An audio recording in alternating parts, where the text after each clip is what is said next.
Good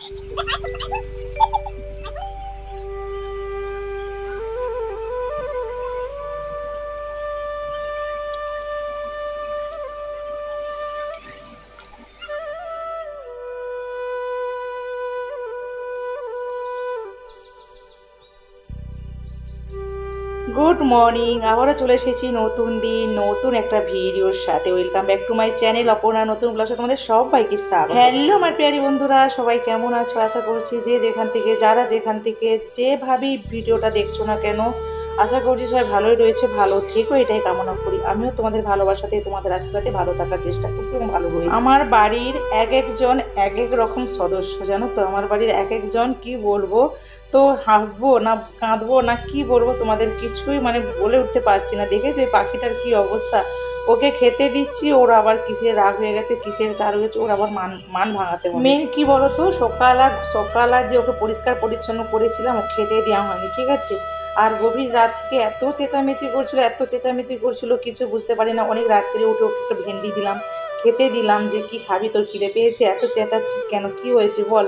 সারা রাত চেঁচিয়ে সকাল সকাল মাথা গরম হয়ে গেছে। না হলে আমরা সকাল সকাল চা বিস্কুট চা ব্রেড যাই খাই না কেন, ওকেও দেওয়া হবে, কিন্তু খায়। আজকে দেখেছো ওই মুহূর্তটা খেতে চাইছিল না, মুখ ঘুরিয়ে রেগে মেগে চলে যাচ্ছিল।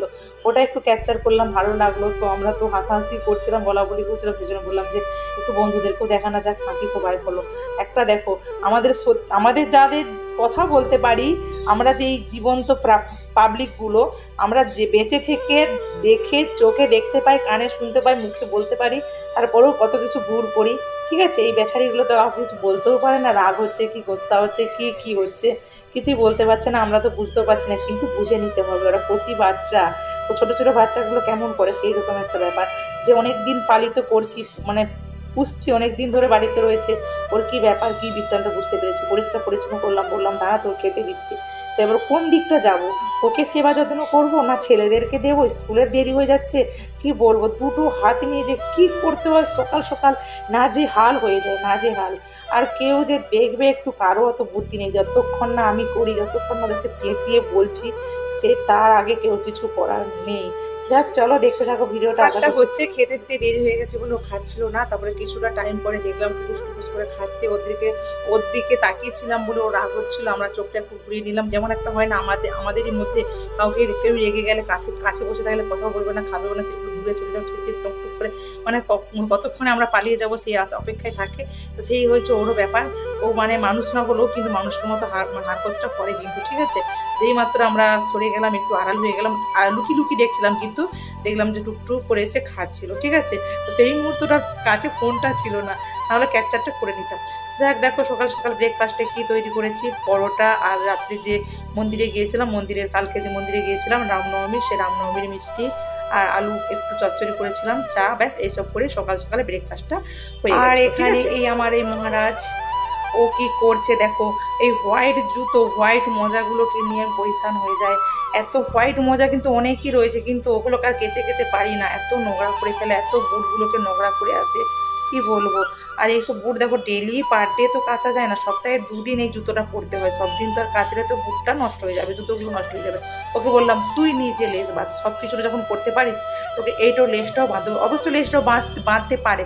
ওই সময়টা আমাকে বলছিলাম আমি বেঁধে দাও না, আমি বলে বাঁধবই না, তোকেই দিয়ে বাঁধান করাবো, বাঁধ। বলে দেখলাম যে নিজেই বাঁধছে। তো এই লেস বাঁধা কিন্তু ছোটোর থেকেও শিখে গেছে, ঠিক আছে। তো লেস যেমন তখন করে বেঁধে নেয়, ওকে ওর নিজের কাজটা ওকে নিজেকেই দিয়ে করানোর চেষ্টা করি। সব কিছু কাজকর্ম করুক কেন, বডিটা এত হেলদি হয়ে যাচ্ছে, নিজের কাজটা নিজে করা কিন্তু অ্যাকচুয়ালি খুবই ভালো। যাক চলো, স্কুলে চলে যাচ্ছে, সকাল টাইমটা বুঝতেই পারছো, চলে গেল। এবার আমি একা বাড়িতে হয়ে গেলাম, এবার আমার রান্না বান্না এইসব নেই। তো দুপুরের লাঞ্চ মেনু দেখো কি হচ্ছে। আমার বড় মশাই লাল শাক কেটে দিয়ে গেছিলো, সবগুলো ক্যাপচার করলাম না, ভিডিওগুলো এমনি বড় হয়ে যাচ্ছে, ভিউজও পাওয়া যাচ্ছে না, সেই জন্য আর অত কিছু না দেখে আমার যেমন ডেইলি ব্লগ, তো যে কেমন কোন জায়গাটা ক্যাপচার করলে ভালো লাগবে, তো সেই জায়গাগুলো ক্যাপচার করে রেখেছি। এখানে দেখো শাকটা বেছে নিয়েছি। আর দেখো অনেক দিন আগে থেকে একটা এঁচড় নিয়েছিল, ঠিক আছে। এঁচড়টা না আমি ভুলেই গিয়েছিলাম, কোথায় রাখা ছিল আমি ভুলেই গিয়েছিলাম। তো এঁচড়টা কেটে দেখলাম খুব একটা মানে ভালো নেই, খারাপ হয়ে গিয়েছিলো। তবু তাকে বাদ দিয়ে একটু বেরিয়েছে। ওটা যে ওই দিন মাছ নিয়ে এসেছিলো, মানে রামনবমীর আগের দিনটা না কোন দিনটা মাছ নিয়ে এসেছিলো, সেই মাছেরই কিছুটা অংশ ছিল। দেখো বাসি মাছ আর বাসি কাঁঠাল, তো বাসি মাছ দিয়ে বাসি কাঁঠালের রেসিপিটা কিন্তু দারুণ হয়েছিল। এখানে কিন্তু আদা রসুনটা ইউজ করেছিলাম, কারণ আদা রসুনটা না দিলে বাসি জিনিস না অত খেতে টেস্ট লাগে না। তো সেই জন্য যাক দুপুরে লাঞ্চ মানে দেখো শাক ভাজা করেছিলাম, লাল শাক ভাজা, আর একটু সামান্য এঁচড় আর কিছু মাছ রয়েছিল, ওটা দিয়ে একটা তেল ঝাল, ঠিক আছে, একদমই ঝোল ঝোল না, তেল ঝাল করেছিলাম দুপুরের লাঞ্চ মেনুর জন্য। এখানের কাণ্ডখানা দেখো, স্কুল ছুটি হয়ে গেছে, এক্সাম যেহেতু চলছে তাড়াতাড়ি এসে গিয়েছিল, ঠিক আছে, দুপুরে লাঞ্চ মেনুর টাইমেই চলে এসেছিলো, ভাত খাওয়ার সময় চলে এসেছিলো। তো এখানে দেখো ভাত টাত খাওয়ার পরে দুপুরে কী করছে, এটার জন্য কিন্তু কিছু ওর মানে কিছু মারও পড়েছিল, ঠিক আছে। তোকে বললাম তুই ছোট পাবলিক, তুই এইটা বাচ্চাদের কাজ নয় না, আমি করতে পারি কিনা দেখো, কিছুতেই করতে দেবো না। দেখো একটা ভাঙা চশমা বাড়িতে পড়েছিল, সেই ভাঙা চশমাটা পরে চোখের মধ্যে গার্ড দিল, ঠিক আছে।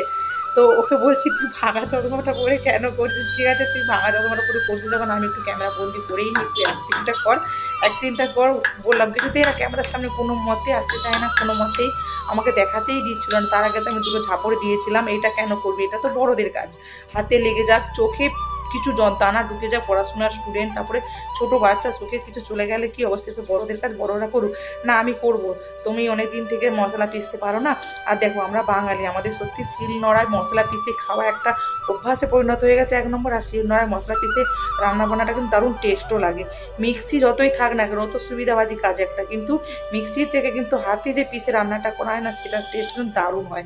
জানি না সবার ক্ষেত্রে হয় কিনা, আমি অবশ্য বিদেশে রয়েছি, বিদেশে থাকলেও কিন্তু আমি অনেক কিছু গ্রামের মানে নিয়মটাই পালন করি, যেটা ভালো লাগে, যেহেতু আমরা বাঙালি বা যতই বিদেশে থাকি, বাঙালিদের নিয়ম কানুন তো চেঞ্জ করা যায় না, যেটা আমরা বাঙালি যেটা নিয়ম, তো সেই নিয়মটা কিন্তু ভালোই লাগে, আর আমি সেই নিয়মগুলো পালন করার চেষ্টা করি। আমার ভালো লাগে মশলা পিসে রান্না করতেই ভালো লাগে, ওতে দারুণ টেস্ট হয়। তো যাই সবজি হোক না কেন, তুমি একটু সামান্য মশলায় পিষে দেবে, সেটা টেস্ট হয়। আর মিক্সিতে যেন অতটাও টেস্ট লাগে না। যেমন প্রেশার কুকারের কথাটাও প্রেশার কুকারে তুমি দেখবো আচ্ছা ঠিক আছে, কোথায় চলে গেলাম, ঠিক আছে, ওটা আবার অন্যদিন না হলে বলবো, আজকে ছাড়ি। তো দেখো এখানে ছেলেটা করতে করতে কিন্তু পুরো শিলটাকে ওইভাবেই, শিল নোড়া দুটোকেই, তো আমাদের নেপালের শিল নোড়া কেমন একটু দেখে নাও, ওই দেখো ওখানে দেখো, দেখেছো হাতটা একটু লাগলো, তখন একটা দিয়েছিলাম, ঢাঁই করে পিঠটা একটা দিয়ে দিয়েছিলাম। তো বললাম হাতটায় লেগে যাবে, কথা বললে শুনছিস না কেন, পাপা একদিন সময় হলে করে দেবে, তোর দরকার কি, আমি তো পিষতে পারছি। বলছে না পিষতে পারছি না, কেন ও তো রান্না বান্না করে, তো মাঝে মাঝে ও শিল নোড়াতে মশলা পিষতে যায়, ঠিক আছে, ও পারে না, ও তো জবরদস্তি মশলা পিষতে যায়।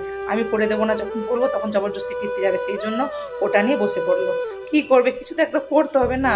তো যাই হোক, মানে এক্সাম দিয়ে আসলো, এক্সাম দিয়ে সব ঘুম আসছিল না, আমি একটু ঘুমোতে গেছি, এই ঠক ঠক করে এমন কানের সামনে আওয়াজ করছিল, ওই জন্য দুটো ঘা পড়েছিল। কিন্তু ওকে ঘা দেবে কি, ও তোমাকে হাসিয়ে দেবে, ওকে ঘা দেওয়ার কোনো জো নেই, ওকে যে 2 ঝাপড় দেবে, তুমি হেসে পাগল হয়ে যাবে, ঠিক আছে, ওটা হচ্ছে ব্যাপার। তো যা হোক চলো দেখতে থাকো ভিডিওটা, কিছু করার নেই। দেখেছো সুন্দর করে, কিন্তু ডিজাইন না দিতে পারলেও কিন্তু সুন্দর করেছে, এটা করতেও কিন্তু খুবই কষ্ট হয়। আর এটা কাটিয়ে দেয় আমার বড়মশাই, সময় পেলে কাটিয়ে দেয়, কিন্তু নিজে বলে এইটুকু ছোট ছেলে হয়ে যদি বড়দের মতো হারকত করে, কার রাগ ধরবে না বলো না। হ্যাঁ ও পেরে যাবে, চেষ্টা করলে সব কিছুটাই করতে পারে, কিন্তু আমি বিরক্ত বোধ করি। দেখো হাতে লেগে গেছিলো, কিন্তু হ্যাঁ হাতে লেগে গেছে, আমি 2 ঝাপড় দিয়েছি, লম্বায় শুয়ে পড়েছে, ঠিক আছে, রেগে মেগে শুয়ে পড়েছে। আমি বললাম যে তুই করেছিস যখন, তোকেই শিলনোড়াটা ধুতে হবে, পরিষ্কার করতে, বাড়িগুলো হাঁটাতে হবে, আর যেখানে জিনিস সেখানে রেখে দিয়ে আসতে হবে। ও রেগে মেগে শুয়ে পড়লো, বাতাও আর কিছু বললাম না, কিছু বললাম না, আর ক্যামেরা বন্দিও করি না, আমার নিজেরও একটু রাগ হচ্ছিলো, আমার মনে হাসিও পাচ্ছিলো। এটা দেখো সন্ধ্যেতে, ঠিক আছে, সন্ধ্যায় তোর পাপা এসে গেছে, তো পাপা বাজার করে নিয়ে আসলো, ওই যে ভেন্ডি বেগুন আর যে চিকেন টিকেন কী সব নিয়ে এসেছে, আর ফুচকা নিয়ে এসেছে, ঠিক আছে। দেখো ওইটুকু ফুচকা, হ্যাঁ কটা আছে দাঁড়া তোমাদেরকে দেখাচ্ছি, সামান্য ফুচকা, ও ফুচকাটার দাম কত হতে পারে তোমরা একটু বলবে। হ্যাঁ এখানে চিকেন এসেছে রাত ডিনার মেনুর জন্য, এখনও ফুচকাটা ঢালা হয়নি, দেখো ঢালা হচ্ছে। এই সামান্য ফুচকাটা ক টাকার হতে পারে ভাবো, 50 টাকার ফুচকা, ঠিক আছে, 50 টাকায় কটা রয়েছে, 11 পিস গোনা হচ্ছে। আমি বললাম কটা গন তো, 11 পিস, এই মুহূর্তে তোমরা গনে কাউন্ট করে দেখবে, ঠিক আছে, কাউন্ট করে বলবে কটা পিস ফুচকা ছিল। আমি ভয়েস দিদি তত গুনতে পারছি না, ওই মুহূর্তে 11টা কি 10টা কটা একটা বলেছিল, ঠিক আছে, 50 টাকার ফুচকা। তো বাবা নিয়ে আসলো, তো সন্ধ্যেতে চাটা করে খেয়েছিলাম, আর ক্যামেরা বন্দি করি না। তো এই যে ফুচকা খেতে বসে গেছি, দুজনে মায়ের ছেলে ফুচকা খেতে বসে গেছি, ওকে গরম লাগছে প্রচণ্ড, করে ফ্যান চলছে তবু হচ্ছে না, গরম লাগছে, ঠিক আছে। তো চলো দেখতে থাকো ভিডিওটা, ভালো লাগবে, ভালো লাগার মতোই ভিডিও। আর ডেইলি ব্লগ যেহেতু একটু তো বড় হবে, একটু ম্যানেজ করে তোমরা দেখে নেবে। আর এখানে দেখো মার্কেটটা দেখো, তো মার্কেটে যেমন বাজার টাজার বসে তো একটু দেখিয়ে দিলাম। তো আমার একটু অভ্যাসে পরিণত হয়ে গেছে, আমার রুম থেকে সব দেখা যায় বলে, তো সেই জন্য একটু মার্কেটের অবস্থাটাও একটু দেখিয়ে দিই। তো যাই হোক ফুচকাগুলো খেয়ে নিই। জানি না, হয়তো এইসবগুলো দেখাচ্ছি বলে ছেলেকে বেশি দেখাচ্ছি, ছেলের হচ্ছে কাজকর্মগুলো বেশি দেখাচ্ছি, হয়তো অনেকে খারাপ মাইন্ড নিতে পারো, নিও না খারাপ মাইন্ড। সবাইকে প্লিজ করে বলছি, কেন ছোট বাচ্চা, আর যেগুলো করছে সেগুলো একটু আমিও ক্যামেরা বন্দি করে রাখলাম। ও যদি আমি ইউটিউব ঠিকঠাক টিকিয়ে রাখতে পারি, ও পরে তো বড় হয়ে দেখতে পারবে যে আমি এই বয়সের মধ্যে আমি এই কাজগুলো করেছিলাম। তো ওর সঙ্গে সঙ্গে বলি যে পড়াশোনাও কিন্তু বজায় রাখতে হবে, তুমি যাই কাজ করো না কেন আমার দেখার দরকার নেই, হ্যাঁ এক্সট্রা কাজ শিখে রাখলে কিন্তু ভালো। আর এগুলো একটা জেনারেল নলেজ, ঠিক আছে, জিকে। তো যাই হোক করছে করুক। তো দেখো টিভি ফোন দেখার থেকে আমার মনে হয় এইসব কাজগুলো করতে পারলে ভালো। জানি না খারাপ বললাম কি না, আমি আমার দিক থেকে বললাম, আরও হয়তো গার্জেনদের কী মনে হতে পারে জানি না। আর আমি কাউকে শিক্ষাও দিচ্ছি না, জ্ঞানও দিচ্ছি না। আমি যতটা জানি যে টিভি ফোন দেখার থেকে এইসব কাজগুলো করা ভালো। বাচ্চাদের হাতের কাজও হলো, কিন্তু কিছু একটা এক্সট্রা দিমাগ লাগালো। তো আমি আমার বিচারে ওটা যেটা বলে সেটাই বললাম। যা হোক চলো ফুচকাটা খেয়ে নিই। আর এতটা অংশ বলে বলে চলে আসলাম। যারা ভিডিওটা দেখছো লাইক দিতে ভুলে গেছো, একটা লাইক অবশ্যই দিয়ে দিও। আর বড়দের প্রণাম, ছোটদের ভালোবাসা, নতুন পুরনো সব বন্ধুর অনেক অনেক ভালোবাসা দিলাম। সবাই কিন্তু ভালোবাসাটা নিয়ে নিও। দেখো এখানে ওকে বলেছি একটু অ্যাক্টিং কর, আর ও অ্যাক্টিং একদম ফোনের সামনে ঢুকে পড়েছে। তারপরে লাস্টে আমি বললাম এইরকম করলি কেন, তুমি তো বলো আমাকে অ্যাক্টিং করতে মোটে ফোনের সামনে আসতে চায় না। কি বলবো, আমার ছেলেগুলো এমনই হয়েছে। আমার না বড়মশাই ফোনের সামনে আসতে চায়, না আমার ছেলেরা আসতে চায়, কিন্তু সাপোর্ট করে সবাই। সাপোর্ট করলে হবে, ওদেরকেও কাছে আসতে হবে, তাই না? ভিডিওতে দেখো যদি আমি একাই বকবক করি, কারো কিন্তু দেখতে ইন্টারেস্ট লাগবে না। সবাই মিলে একটু ভিডিওর সামনে আসবে, কাছে আসবে, দেখবে, তখন ভালো লাগে বলো তো। না কেউ আসতে চায় না, ওই জন্য আমি যেমন প্রকার থাকে তেমন প্রকারই দেখিয়ে দিই। অত সাজানো গুছানা করি না যে সেজে আয় পরিষ্কার পরিচ্ছন্ন জামা প্যান্ট পরে আয়, যেমন থাকে তেমনই আমি দেখিয়ে দিই। কেন ওদেরকে ধরে বেঁধে মুহূর্তে ক্যামেরার সামনে আনতেই পারি না। যাই হোক চলো, সবাই সবার পরিবারকে নিয়ে আনন্দ ফুর্তিতে থেকো, ভালো থেকো, সুস্থ থেকো, সাবধানে থেকো। আবার আছে নতুন দিন নতুন কোনো ভিডিওর সাথে। আজকে ভিডিওটি এখানে এন্ড করলাম। Tata, bye bye, Radhe Radhe, good night. সবাই ভালো থেকো, পাশে থেকো।